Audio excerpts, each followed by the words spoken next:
I am the Tofu Golem. Please enjoy the video. You start by opening Tally Prime and navigating to the gateway of Tally. Once there, make sure voucher alteration and audit settings are enabled so you can edit historic entries. You need the original invoice number, date, and ledgers ready. This avoids guesswork. Now open the sales voucher or purchase voucher where the canceled bill lives.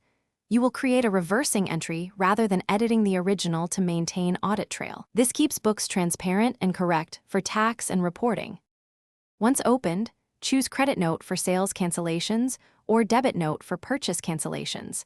This tells Tally Prime to reverse the original effect.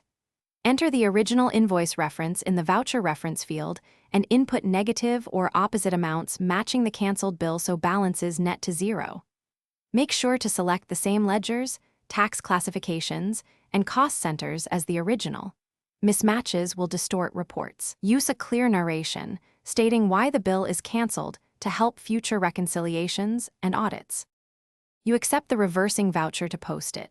Once done, immediately run the affected ledger and daybook to confirm the canceled bill nets out and that balances are correct. If the bill involved taxes, make sure GST, TDS, or cess computations are reversed using identical tax ledgers. Otherwise, tax reports will be wrong.